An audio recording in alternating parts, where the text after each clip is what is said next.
Ladies and gentlemen, it's Tyler Stewart. Woo. That's right. Stoked to be here, boys. Do you have any tricks that like 1 in 5 people can do in this country? Yeah. There's probably 10 tricks that only 5 people can do. Yeah. Okay. Every time I filmed with them was for their video. I'm actually going up there on Tuesday.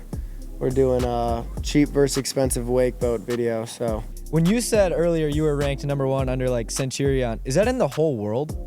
Yeah. So you were ranked #1 best wake surfer in the world at a period of time. Yeah. That is crazy. How does that awesome. feel for you to be like the best at what you do?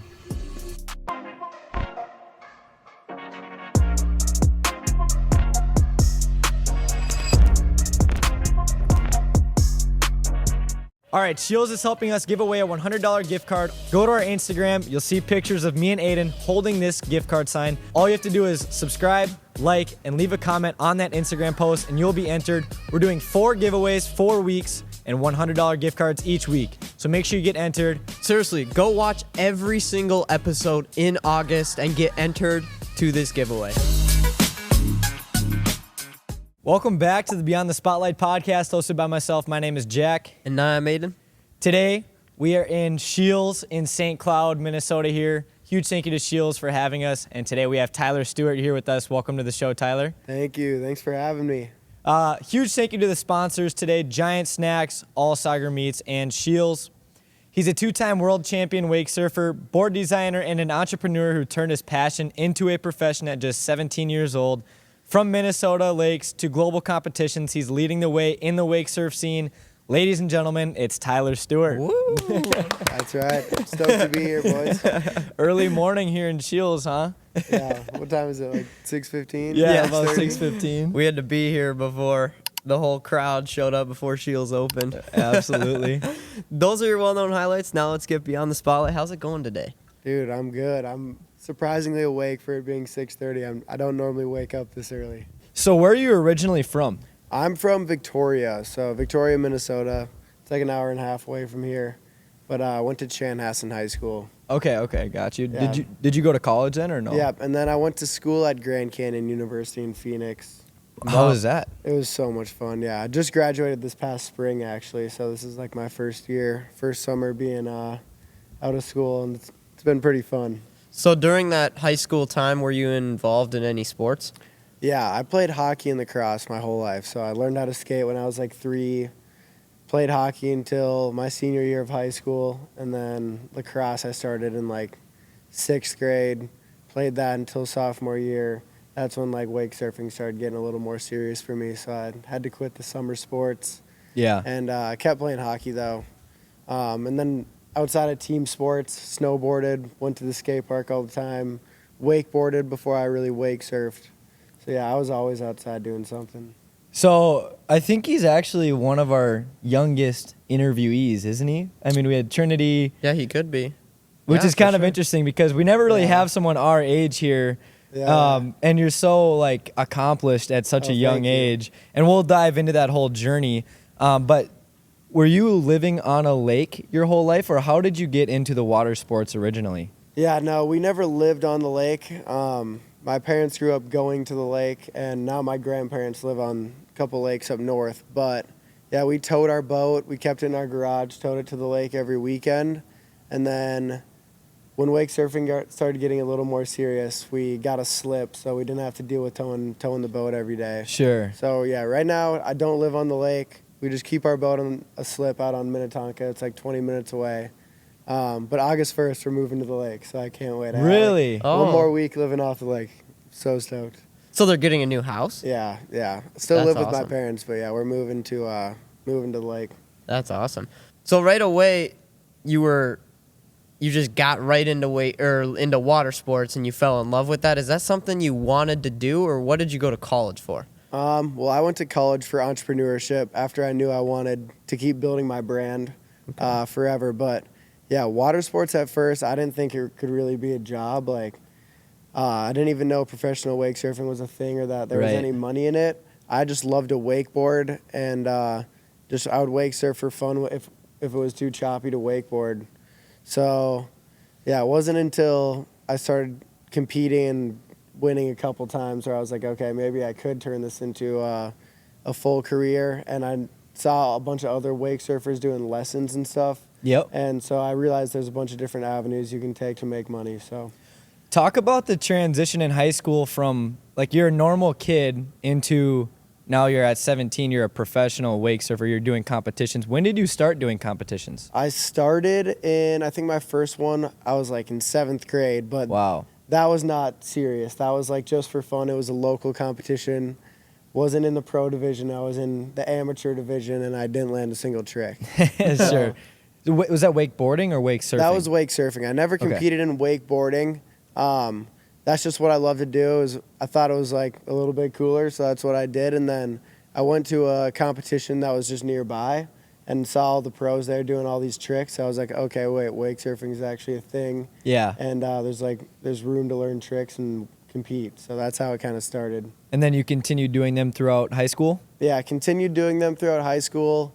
My first pro competition, I was a junior. It was like fall of junior year.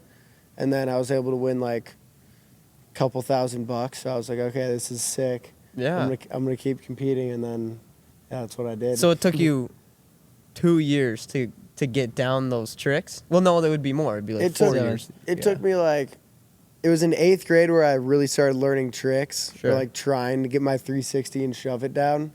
And then, yeah, so from 8th grade to my junior year, so yeah, 3-4 years. And that's impressive because you live in Minnesota where you can't go to the lake during the winter. So did Yeah. you travel down south to be able to train? Yeah, that was the tough part. Like, most of the surfers are from Orlando or like Texas where you can surf all year round. So like in the winter, I would just see all the other riders getting better than me, and then I'd have to try to catch up in the spring. But it wasn't really too hard. I was so excited to surf after the lake was frozen all winter that I would just hit the lake super hard. Yeah. And so that maybe helped me a little bit. Like, I never got burnt out because I couldn't surf all year round. But yeah, I just surfed more than everyone, I feel like, in the summer. So that's kind of what kept me in it. So I'm from a small town where there's not a ton of lakes nearby, and Aiden, same kind of deal. So we're used to, like, you know, you're in football, you're in basketball, and you're in track. Like, what did your friends think of you being like a professional surfer? And then is that more common where you're at? Does that make sense? Like, there's not very many pro surfers or people competing in surfing in our area. Yeah, no, totally. It's definitely not common, but one of my really good friends from high school, he was super into wake surfing as well. He doesn't really compete anymore, but we would go to all the competitions together. His name's Chris Fury. And so we both were like competing. We both were able to make it to pro during high school. So that made it, I didn't really think about like what my friends were doing. I already had one buddy in it. And I had another buddy, Sam, that was competing too. They both kind of don't really compete anymore. But in high school, it was like we had our little group and we all just surfed all the time. So yeah, I definitely had like my surfer friends, my hockey friends, my skate park friends. Didn't really hang out with the football boys or like the track boys too much.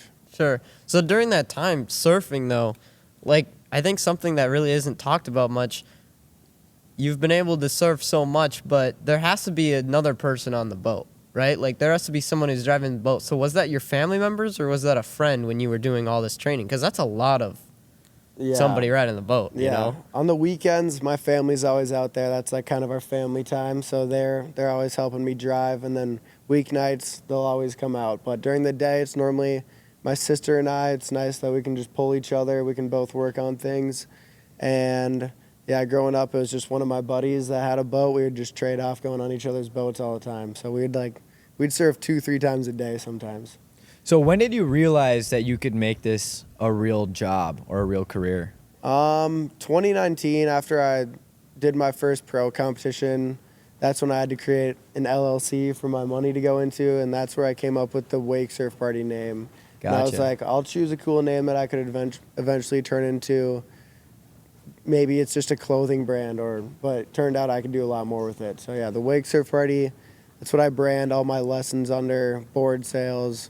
I do like some content, that tutorial content, and hosted some events. And now you have a YouTube channel with with one of our previous guests, Sam Yeah. Stewart, right? Yeah, and Motion then sickness. Our Not latest that that's endeavor, connected to Wake Surf Party, but Yeah, you're still doing it. it's all connected. I mean, Yeah. we're filming content on the same boat every day for like all of our different avenues. But yeah, Sam, that's our new project is Motion Sickness. We made it together right when I graduated. But yeah, YouTube channel, we're dropping videos every week. It's mostly water sports content, but we're gonna get into some more things outside of our niche. But yeah, it's starting to grow a little bit. Gained like 7,000 followers on Instagram over the weekend somehow. Yeah, that was yeah, crazy. we noticed that you guys had a video that had 1 million views and just blew up kind of the rest of your videos, Yeah, which is yeah. cool. Surf in every shape. Yeah. Like, this might get us on Kook of the Day, but it's for sure going to get a lot of views. 100%. Okay, so you realized after your first pro competition, but I want you to like take us through how do you actually make that happen? Because you can realize like, oh, I can make some money off of this, and it's easier when you're living at home. Like I'm still living at home too, and that makes this easier. But Yeah. what does it look like to actually make that a career like you have done? Like what did you have to do? Yeah, so basically created an Instagram account and a website for the Wake Surf Party. And then I just started posting like videos of me surfing, cool videos of my friends surfing just to try to gain followers or like expand the sport, get more eyes on it. And then I would advertise lessons on there. So I got like my first lessons just through word of mouth around the lake. And then started doing some more promotional content, running some ads, got some more lessons going. And then Canuck Board Company, they allowed me to have my first pro model, my first year pro. So that was pretty sick that I could right away just start selling boards and getting commissions. So is that like a professional basketball player having a signature shoe? Yeah, it's Like the same that's like thing, your version of it? Signature shoe, or like skaters have signature boards when they turn pro. It's pretty much the same thing. But Is that your board right there? yeah, this was my first graphic I made. So that's 2020. Wow. And where can you buy that at? Can you buy it online? Yeah, you can buy it on CanuckBoardCo.com, or I always keep a bunch of inventory and just sell them myself too. Sure. Awesome. So you started promoting all of your surfing lessons, and then you were doing that like part-time throughout college then? Yeah, Okay. yeah. So all throughout college and like high school, Competing never really had and- to have an actual like job where I'm trading time for money. I'm just surfing. Every time I'm on the lake, I'm taking videos to promote boards, lessons, and and then winning competitions was like my third biggest stream. Wow. of income. So yeah, can you talk about the lessons a little bit more in depth? Like, how does that work? Do people go out and go to your boat and then they learn how to surf on your boat and then you teach them, or do you teach them tricks, or is it mostly just first how to surf? Yeah, so most of the time it's people that already know how to surf, or they're like just bought a new boat and they need to figure out how to drive the boat, how to set up the wave, and then how to get up surfing, how to get their kids up surfing. And then another probably third of the time it's riders that are already into competing and they're trying to reach the pro level the fastest way possible. So yeah, I'll do lessons on my boat or on the customer's boat. Pretty much depends what kind of boat they have, if they even own a boat, and what they're looking to get out of it. So That's pretty interesting. What is that? And you don't have to share if you don't want to, but what do you charge for an average? yeah, Is it off a time or Like, how do you price yourself? yeah, it's so I do $200 an hour on the customer's boat, and then $400 an hour on my boat. Pretty much because I already have my boat slip expenses, gas expenses, and hours on the boat, so depreciation. But it seems kind of expensive, but it's not really when you factor in like boat gas and how much time you'd spend. Right. To learn a 360 on your own, you're going to spend all summer, a couple $1,000 in gas and time, or it's like you could have me out. Could probably get you to land it in one session, and then you just saved yourself all that time and gas. Yeah, Right. or like all the people I know some people who have bought a wake surfing boat, but they've never wake surfed before. And so that'd be sweet to just go quick, get lessons, and now you know how to wake surf so you can take your friends out. Yeah, Or whatever. I mean, and just set up your wave or learn how to drive. Like, so many people don't know how to do that, or like don't get the full potential out of their boat. Sure. Yeah. Talk about that. Like how I know you just had a video explaining. Can you talk about that video? Like how do you properly pull someone when they're wake surfing? No, I was out on the Or- lake and I was yeah. irritated because like everyone was driving in circles. Yeah. And it's like, guys, if everyone just drives straight, then you can get way more boats in the bay riding, and then you just have to cross over people's waves once. So Right. like if everyone's driving in circles, then all the waves meet up and it just destroys like the whole bay. And people somehow don't understand that out on Lake Minnetonka. So I tried to make that video. It actually got like 500,000 views. I But- noticed that. I thought it was kind of funny because I was like, you can tell he's seen some people and it's like, oh my gosh, just drive straight. So Yeah. you made the So video. it must be better when there's no waves. It's just the calmer it is, the better the. Yeah. For all water sports, I mean, the calmer it is, the less wind, the better. You can tell we don't wake surf a lot. Yeah. Well, it just makes it so like you can be way more consistent with all of your tricks. Like when it's super choppy out, I just have to time all my tricks with the waves because the waves constantly bouncing up and down when that Sure. happens. But yeah, and when you're turning, it's like the wave is way different. If you turn to the right and you're surfing on the left side, the wave gets super steep, and then opposite when you're turning to the left. So it's like if you're turning all the time, your rider's not going to have a consistent wave, which is not going to make them better. So what are some of your best tricks, would you say, or hardest to complete? Yeah, probably 720 shove it. I've only done it a couple times. Yeah. It's so hard to get the board to spin that fast. So that's like my hardest, and then So for someone who doesn't know what a shove it is, just the board moving like 720 degrees. Okay, gotcha, So yeah, gotcha. 2 full rotations of Yeah. the board. And then there's also body varials, which is when just your body spins, the board doesn't move. And I can do a 540 body varial, but I can't do 720. That's like my other hardest trick probably. so is that when only you are spinning? Sorry, dumb Yeah, question. yeah. Okay. So you can spin 540 degrees? And land on the board, yeah. Dang, that's That's pretty crazy. that's Yeah. crazy. It's like 1 out of 3 though. I pretty much Yeah, I was cross gonna my ask, fingers do you and ha- hope I land on it. Do you have Yeah. any tricks that like 1 in 5 people can do in this country? Yeah, there's a couple there's probably 10 tricks that only 5 people can do. Wow. They're pretty complicated Yeah. names, like a switch Hail Mary with a switch back shove, or like front 3 shove with a backside body varial. Yeah, there's like a bunch of technical tricks that me and a couple buddies were the first ones to do and pretty much the only ones to do. Wow. So in like snowboarding, you try a random trick and it's like a risk to your life. Like you try and throw another Yeah. flip. Like you're gonna Yeah. if you hurt yourself, you're going down. Is there any fear of getting hurt when you're surfing?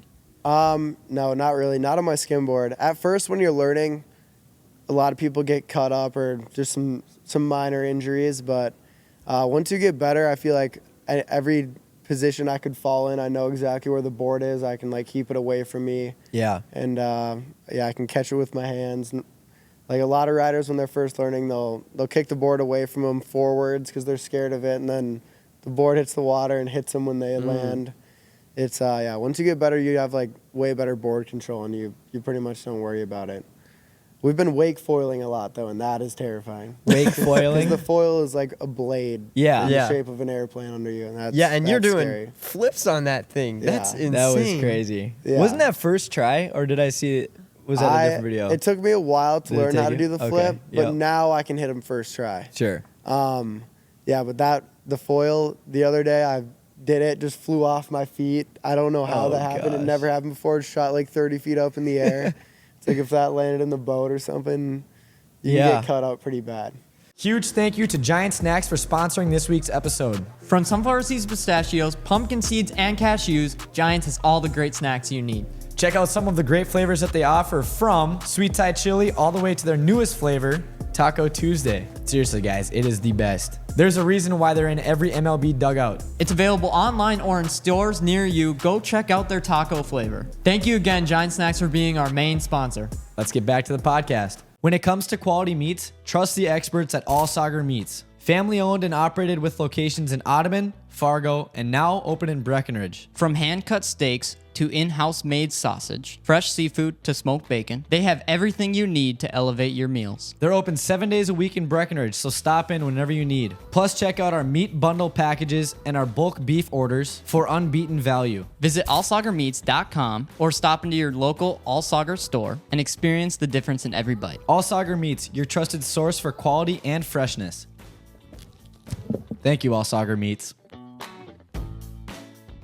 So obviously, like in the NBA or in leagues like that, there's rankings based on your record. How does that work for surfing? And then do you know what you're ranked across? I don't know whether it's the state or the country. Yeah, we have a world ranking system. It used to be a little more accurate. But yeah, Centurion Boats does a tour. They have a world ranking system. I was ranked first for like maybe 3 years in a row. But the problem is now all the riders have different boat sponsors. Yeah. And there's a couple different boat companies that do tours now. So like they run their own competitions.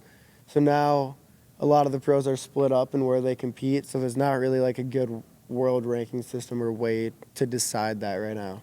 Sure. So you're known for being like really well rounded. Like a lot of these guys are only good at foil or only good at.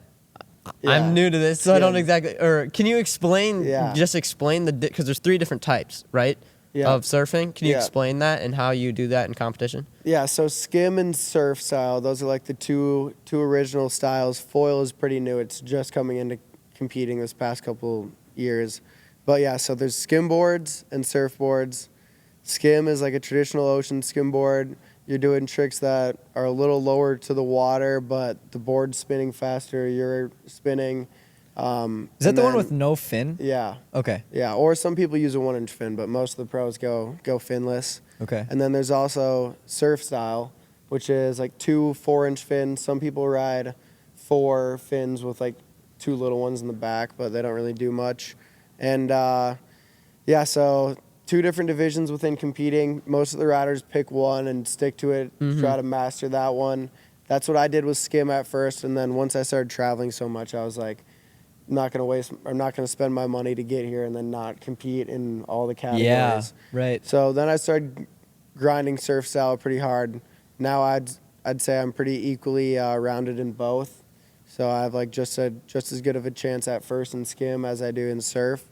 So Which how rare is pretty- that? Yeah, it's Is there pretty rare. anyone else competing in both like that? There's a couple other riders, but I would say their chance of getting first in both is probably a little lower than mine. Sure. And you're now It's doing okay. foil. You don't gotta be No, humble on Yeah, this no. one. And you're now doing foil. Yeah. Right? Yeah, I still got some work to do on foil. I got to experiment with some different setups and stuff, but I can do the basic tricks, and if I land them all in a competition, I could maybe win. But yeah, my buddy Chad Carlson, he's super good at foil, and he's been competing in all the competitions, so I got to catch up to him right now. Sure. Yeah, but you can literally, like, I watched the one video on your guys' YouTube channel.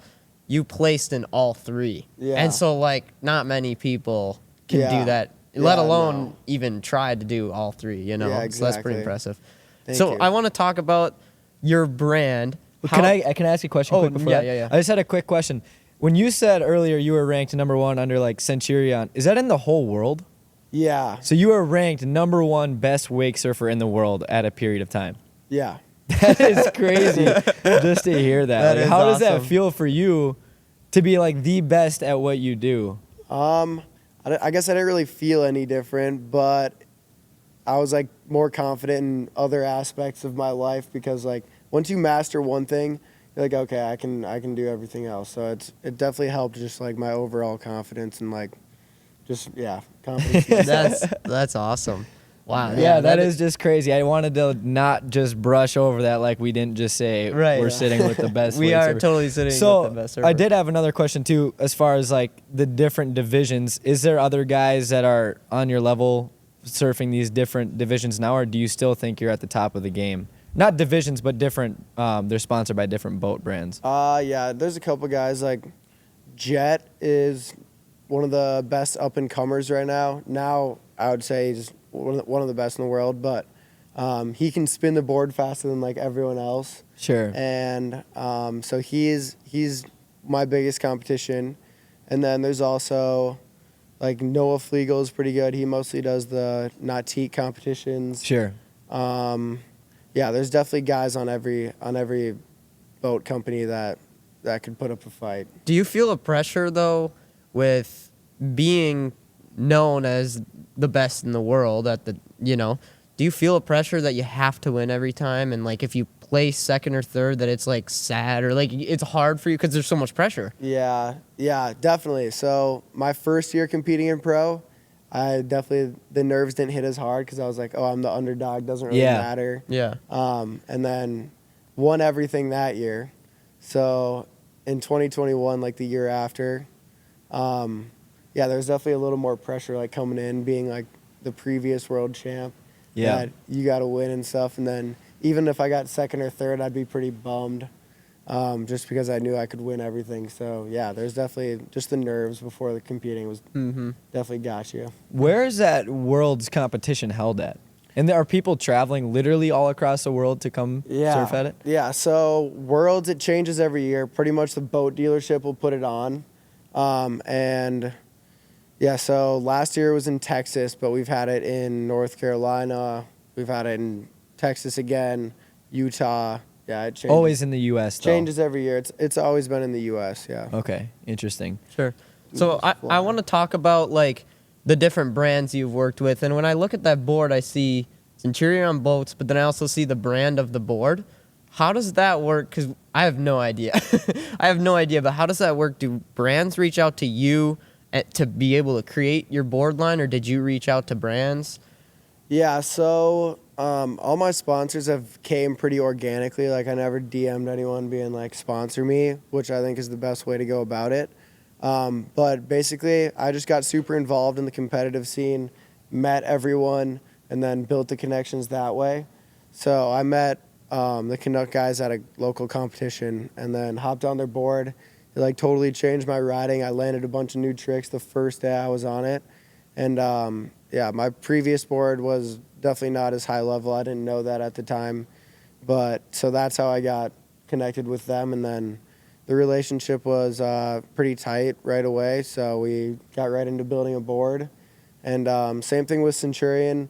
I went to all these events previously out of Malibu, but all the competitions were behind Centurion. I was like, thought Malibu was the best. That's what everyone thinks of Minnesota. Yeah. And then got behind the Centurion. I was like, holy crap, I can't even ride my boat anymore. So sold it. Yeah, sold it, got a Centurion, and then started working with a local dealership. They were able to help me out a little bit on the boat. And then a couple years go by, and a relationship got a little better, signed a deal with corporate.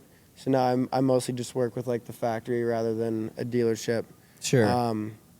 So yeah, pretty much you just got to get to know people and make a good name for yourself that way. I would say don't DM companies being like sponsor me, especially if you're still an up and comer, because you got to prove to them that what your value is. So Right, like it's in the performance. It's like a That's kind of with everything. yeah, too. that's like a race car. I think of like a race car. Like you want to sponsor the best one, you know. So I'm assuming that's how it is for you. So then, every single board of your line, do you get a royalty from that then? yeah, so every board that's sold off the website, I get a small percentage, and then they allow me to buy boards as like a dealership cost and then sell them. So I flip my own boards, which is how I make a little bit more money. Sure. Gotcha. So I'm pretty stoked that my board company lets me do that, because most board brands they don't let you buy your boards for cost and start selling them. So I have a question on going back to Centurion versus Malibu. How can you tell, like, what is the difference between the boats itself? Like the wake, the Height of the wave. The wave is Yeah. just different. it's like it's the shape of the wave. I mean, a lot of it comes down to how much weight you put in your boat. Like I could set up any boat to be a pretty good wave, but Malibus, the wave is typically pretty flat, and Centurion you can make it a lot steeper, which allows you to pop higher, and just like the firmness of the wave is way more firm, so you can jump way higher, push off it better. The Malibu, That's super interesting, The Malibu is yeah. like soft, so you just sink into it a little more. Interesting. Is that what the CboysTV have? Do they have the Centurion? They had a Centurion, now they have a Nautique. That's a Nautique. Oh, okay. Yeah, they just got a new Nautique this spring. Have you surfed with them, or what was? We mentioned before that you had hung out with them before. Was that for like a video or something? I've made every summer when I'm home, I go up there at least once and film with them, help them out with some sort of lake content. We've done like bungee whippings we've done. Yep. I brought a wake surf like rail up there one time, and I got a bunch of buddies that live in Detroit Lakes just from school. Sure. So I met all these guys at college, and then turns out they're from DL, and that's kind of another connection that I have with CBoys, so that made it a little easier to get connected with them. Yeah, Okay. every time I filmed with them was for their video. I'm actually going up there on Tuesday. We're doing a cheap versus expensive wake boat video, so Oh, nice. I'm gonna help them out with that, and then hopefully come up with a video for our channel as well. Yeah, you should try and capitalize on that. I know. Is Dude, I Sam know. going with or no? Yeah. Yeah, you definitely got to capitalize on that. Every time I film with them, I'll get like recognized in public after. So Really? it Yeah, helps that's so sick. much. Yeah, that's cool. That's cool. That's a good connection. You know what's funny? I've definitely seen the video, and I never knew it was you this whole time. Oh, really? Yeah, 100%. Yeah. Oh, man. It's crazy that you've been able to do all of this. And I'm not trying to, I don't know an appropriate way to say it. It'd be like, you know what I'm saying? Yeah. I'm not trying to, like, suck up. You know what I mean? Gas me up. Yeah, gas you up. That's a better way to say it. But that's cool you've been able to do all this at such a young age, like 22 years old. Yeah. There's a lot of thank you. people that are bumming still, like, you know what I mean? Just Yeah. sitting at Well, home. I mean, people our age, your age, are still in college. So Most of the that's time, Most yeah. of the time, that's Yeah, I mean, I would say like my advice on that is just do whatever you like to do. Don't worry about how it's gonna pay you. A lot of people bailed out on wake surfing at too young of an age because they're like, oh, you can't make money doing this. right. But I see people making money from niche activities all across social media, a bunch of my friends. So it's like, as long as you just do whatever you want every day, you'll figure it out. Were your parents pretty supportive of that the whole time? Yeah. The whole time they were super supportive, which is like another thing that really helped me. I didn't really have any doubts because like when your parents are pushing you to do something, you just kind of believe in yourself a little more. Yeah, So, 100%. Yeah, they helped me, towing me on the lake for hours, and helping me with just emails and all that stuff, navigating the industry. So, yeah, I'm super thankful for them. wake surfing is like new. Like it's not. I mean, it was wake surfing. What was created like in the 2000s, right? Like you couldn't wake surf behind a boat. So is there a lot of growth within the community of wake surfing? Do you think it's going to grow a lot, and you're kind of like in the beginning of something that could be big, like a big sport someday? Yeah. The first competition was held actually a long time ago. It was like maybe 2005. So Centurion Boats, they're kind of the pioneers. They've been doing it for a while. It definitely got popular probably 2010 when the boat companies all started focusing on wake surfing and making surf systems actually on their boat. But before then, people would just load up the boat with weight on one side and still go out and surf. So it's been around. But yeah, my goal with the wake surf party and hosting events is to like get more eyes on the sport and do events in a way better way. I feel like there is a lot of potential, but everyone that's hosting events right now and doing anything in the industry is not doing very good of a job. Like everyone's output of content is pretty bad. All the events are just live streamed. So we don't get that many viewers on the live stream. Like I think it would be better if we had a film crew. Yeah. We filmed it all and made an entertaining video. Then you put the sponsors on the video rather Yes. than like make people watch a live stream that's 3 days long. No one's like, if you get a sponsor ad on a live stream, I'm walking away. So it's Right. You Yeah, could there's- also there's make way more short form potential. too there. Like at those, there's so much more potential than just a live stream. Like cut that up, make short form. yeah. What do you focus more on, the long form or short form right now? Well, short form is better for selling boards and lessons and stuff because you can just get way more eyes on it. Yeah. And long form is definitely more of a grind. Like Sam and I started doing that just this past spring, and we know it's going to take a while to get our subscriber count up. But yeah, we're equally focused on both. We just know that the long form YouTube is going to take a little longer, so we're trying to remain consistent. And yeah, we think that's definitely the best way to go. So you want to promote the sport through YouTube, through Yeah, social through media? YouTube, and then I'll use the wake surf party to keep hosting events and stuff like that. Sure. Have you hosted an event? Yeah, I've done like in 2023, I put together this plan. It was going to be a golf style tournament. So I picked 9 tracks or 9 tricks out of a hat, as if it was like 9 holes on a golf course. Yep. And then every trick had a par. So depending how difficult it was like how many attempts you should get to try the trick. And then I invited all the pros out to Minnesota on my boat. We had like 10 of us all going through all 9 tricks, and then we kept track of all of our strokes, our attempts on a whiteboard, and then had a film crew there, another boat following us, and we made a full video. It's called the Wake Surf Par T, like Tee. Sure. Like a golf tee. You can find the video on YouTube. But yeah, that was like my first crack at doing an event with a different format that's way more entertaining and fun, and it went pretty well. So and then this past weekend, we do a competition on Lake Minnetonka every year called Tonka Wake Surf Open, and the guy who's running it let me pick the format. So we put all the pros on the boat for an hour, and then we just did 30-second rotations. So it was like a jam session, and everyone's out there. You get way more attempts. You can fall a couple more times than normal. Most competitions, you just get 2 runs down and back. And when you're traveling somewhere, to just do 2 runs, your nerves are way higher. Yeah. No one actually performs as well. So, yeah, this format was way more fun. The pros were able to throw down way more. So, like, the video and the entertainment on shore was way better. Yeah. So we're definitely going to keep doing more events like that. Is there fans that come and watch that, or not as much? Because it's not easy to spectate, I feel like. Yeah, I mean, we have a big screen on shore that connects to a live stream on the boat, so you can still watch it. Certain events, there's definitely more fans, like the Lake Minnetonka one, obviously. The whole lake pulls up.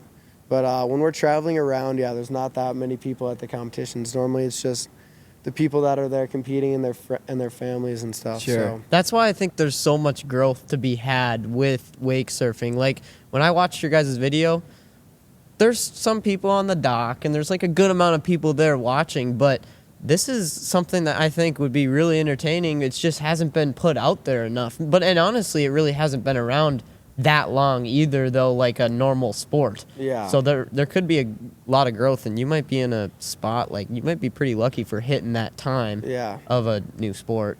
Yeah, I feel like my time coming in to pro wake surfing was pretty nicely timed out in terms of like pioneering a bunch of tricks, winning a bunch of competitions, and then just now graduating college. I'm trying to like fade out from competitions, make more money in other ways so I don't have to stress about it.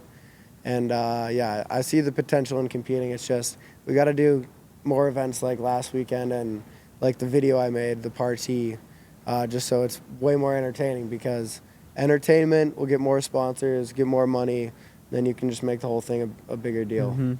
Are these competitions like mostly local, or are they mostly across the country, or?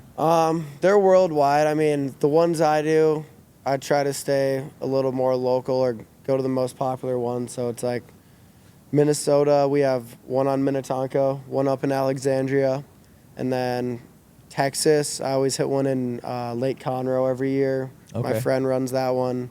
And then in Arizona, there's 2 down there, and I'm already down there for school. So that was pretty convenient. And then during the off season, I'll take a long weekend, and I've gone to Hong Kong twice, Wow. Japan twice, and Dubai. So yeah, there's competitions pretty much everywhere. So does it cost you money to go to these competitions? Yeah, registration costs money, and then obviously my travel and hotel, but I'll normally be able to get my sponsors to cover it. Oh, okay. Canuck helps me out a lot. He loves traveling, especially overseas. And yeah, in Asia, he always takes care of me. So we always move as a team, and then we're able to write off some of those costs and turn it into selling a bunch of boards. And then at these competitions, if you do win, is there like a prize every time, or just on the big events, or? Yeah, there's a prize every time. Like the smaller events is 1,000 to 2,000, and then yeah, if I'm traveling across the world, normally I'm going to an event that I know has like $3,000 plus prize money, and then if I get surf and skim, that's like $6K right there. So yeah, I definitely try to cover my costs. I'm not going anywhere where I'm going to lose money. Right. What's the biggest prize pool that there has been? Like the biggest number 1 first place winner? I think The WWA did a competition called Masters in 2020. I wasn't there, but my buddy won 10K just from skim. And then I Wow. think the most I ever made from one competition was 10K, but it was like 6K from skim and 4K from surf. Where does that money come from? Is it registration or is it sponsors or a mixture of? It's people's registration and sponsors and just the boat company is the dealership fronting it. See, Sure. that's where I think that there's a lot of growth too. Like If there's some of viewers these, that have to pay too eventually right, someday, like, eventually, or if there's more sponsors sponsoring the events, like that prize pool could get up there. You yeah. know? Yeah, definitely. Especially with like the top 10 surfers in the world are all surfing in this event, like it should be a higher prize pool, I think. Yeah. Need a smarter way to manage your business IT? Digital Guru's Desktop as a Service gives you a secure access to your desktop, files, and apps from anywhere. No more expensive servers or security worries. Windows, Office 365, email, and more is stored safely in the cloud, keeping your data protected and your team connected on any device. Take control of your IT today. Click the link in our description to visit digitalguru.com to get started now. Thank you so much, Digital Guru, for hooking it up with these microphones. Enjoy our next ad. Is there like a circuit or like a how do I, is it just like one-off events that are held all the time, or is there like there's like 9, how do I explain? Do you know what I mean when I No, say yeah, that? Yeah, there is a circuit. So like Centurion, they'll do probably 10 events, and then if you go to like 3 or 4 of them, qualify top 10, you'll get invited to Worlds. Okay, gotcha. And then That's how that works. Nautique has only 2 competitions, but you have to do the Nationals to get invited to Masters, which is their big one. And then Superboats does the Supra Pro Tour, and they do like 4 events, and then they have an overall winner as well. So yeah, there's 3 different circuits going on. You mentioned you've been to like across the world for it. Are other countries jumping on it? Like, are there other surfers that are really good from other countries, or is it mostly the United States? Yeah, I would say the other countries are definitely jumping on it, but they're a little later than us. Like none of the best riders from any other country would probably beat any of the American riders. But they're getting close. Like some of those guys in Asia are getting really good. Yeah, you give them some time, I feel like they'll get Catch up. going. Yeah, this Like- last year in Japan, I was Yeah. like, okay, there's actually some people where if I mess up, they could probably win. I was gonna say, when you went there, was it a lot of American surfers, or were you the only American surfer No, there? Yeah, only a couple of us. It was me, Austin Keene, and Ryan Deese for men. Yeah, for Interesting. American guys. Yeah. Are you buddies with all the top surfers, basically, or are Yeah. you more No, pretty much everyone I'm buddies with. okay? If you're not, then you're just burning bridges. The community is pretty small, so you Right. kind of got to make sure you're friendly It's like a with friendly everyone. competition. Obviously, everyone wants to win, but you got to be friends. Yeah, you got to be friends. Otherwise, I mean, there's no point in going. Like, Right. I'm not there for the money. I'm there to have a good time. And if you worry about the money, you're probably going to lose. That's a good way to think about it. Yeah, so are you worried about, like, other countries coming in and, like, well, I mean, that's a lot of people coming in and outperforming you someday. Are you trying to learn new tricks all the Yeah. time? Yeah, I'm always trying to learn new tricks. It's getting a little harder now that everyone's so good. It's like it takes forever to learn a new trick nowadays. So yeah, I pretty much work on 80% keeping the tricks I have down, and then 20% working on new tricks. But no, I'm not too worried about any other countries, honestly. This past fall in Hong Kong, there was the first competition where it was like country versus country. So all the countries gathered probably 10 riders, couple in each division, and then it was still 1v1 in the contest, but it was like whatever country won the most first place medals in each division, there was also like an overall winner. Hell yeah. And USA obviously won. So Let's we're pretty go. stoked on that. But yeah, I think if that competition keeps happening, we don't have anything to worry about. Like, How sick would that be, making it, like, wake surfing the Olympics? Yeah, that would be Like, cool if it was an Olympic sport. yeah, that was like kind of the goal. It was like China, they do something called World Games. So that competition was a precursor to get invited to their World Games. But yeah, they have a little bit of work to do running it, and I'm sure it will get better. But yeah, the World Games, that's like our first step into wake surfing for the Olympics. I don't think the Olympics are ever going to have it. You don't think so? The rumor is that they're worried about the environmental aspect of it, like boats in the water. And I heard like they don't want to have a boat logo on the side running up and down. Not sure why. Yeah. And like obviously viewership is a little harder when you need a body of water. But Right. it could easily happen. I could figure I it out. feel like you could say that about anything, like a Surfboard, or, snowboard. snowboard. That's what I meant. They're Yeah. building a huge mega ramp. Like, how hard is it to put a boat in the water? Yeah, Right. right. I feel like you're gonna be a pioneer in this sport. Like you have so much time left in it, and you're already at the top. Well, you're like, gonna go down in history. Is really like, that's kind of sick. Yeah, no, definitely. I'm not stopping anytime soon. I'm definitely going to keep trying as hard as I can to grow the sport. So. Yeah. That's really cool. Oh yeah, so I brought a couple things. This was one of my first place trophies from a world championship win. It was in North Carolina, which is like the racing capital. So they one of the sponsors got us these helmets, and we were able to like go to this Stewart Racing Center and do a pit crew change with like all these professional racers. So yeah, thought that was a pretty memorable trophy. And then behind me is one of my world championship boards. So that was the board I won on my first year pro worlds. And it's like my first graphic with the board company that sponsors me, Canuck. So yeah, those are a couple of my memorable pieces in my room. But That's pretty yeah. crazy. So that is the trophy for being the best surfer in the world. Yeah, Pretty much. in 2022. Yeah. In 2022. It's just Yeah. interesting. I was wondering like why a helmet, but that makes sense now. But Yeah. One of the guys who's pretty involved in competing, his name's Robbie. He was a pit crew, like gas man for like 20 years or something, sponsored by Monster. So that's kind of how the whole Gotcha. racing thing came about. Well, good. That's awesome. Do you have any other like stories that stick out to you that involve wake surfing? My coolest story is probably meeting the Green Day guys. So, yeah, crazy story actually. I was at a competition. I didn't do that good. I was like kind of pissed off on my way to the airport. I got a text from a random number. They're like, "I'm Green Day's manager. We're coming into town next week. Like, can we go surf on Lake Minnetonka with you?"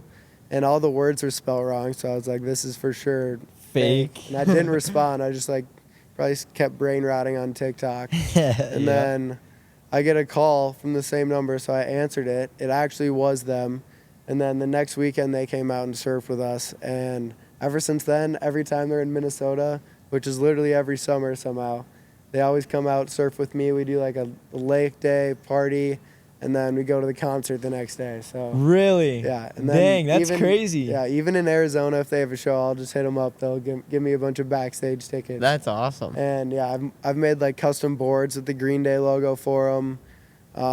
Yeah, it's so much fun teaching them how to surf, and then just get a bunch of backstage tickets for all the boys. No disrespect. How old are those guys? Aren't they? They're getting a little older, but they still kill it on stage. Like the Green Day production is way better than any other concert Yeah. I've ever seen. I go to like a bunch of EDM shows. So I don't doubt they're that, probably like but 40, 50. What about their surfing game? 'Cause I feel They like can that's surf. tough. Yeah, the drummer is the one I'm closest with, Trey. He has a boat in California, so they already wake surf a little bit. Sure. They don't get to ride that often because they're always on tour. But yeah, they can all drop their open ride, which is Wow. pretty funny. It's like you'd never expect. Yeah.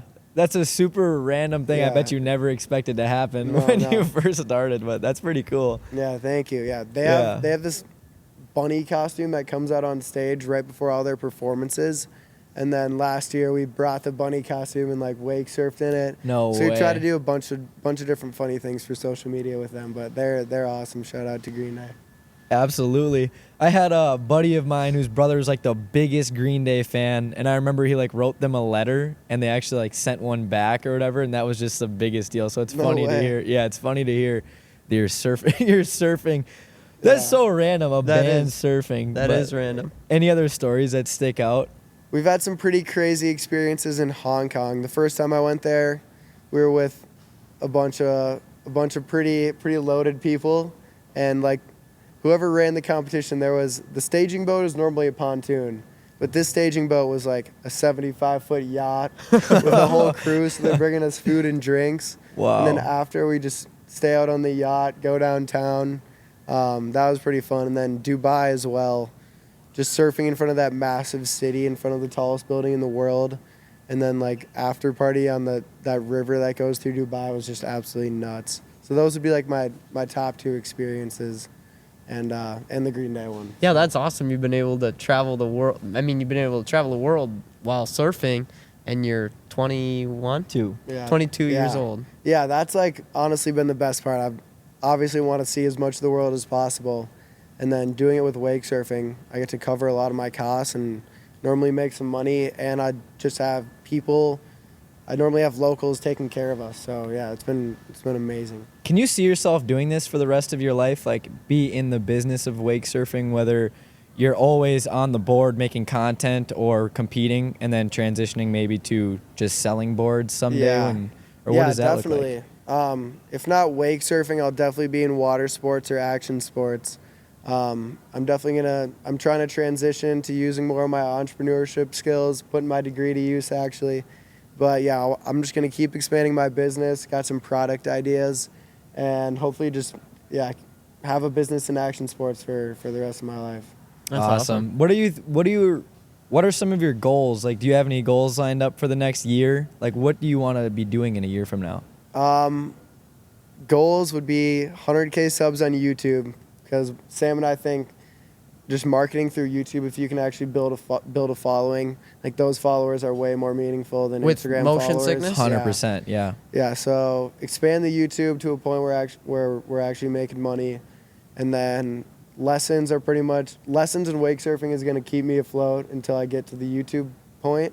And then I just want to keep making wake surf events better, and pretty much every goal I have is going to be way easier if we have a massive following on motion sickness. Mm-hmm. So that's kind of like step 1, I think.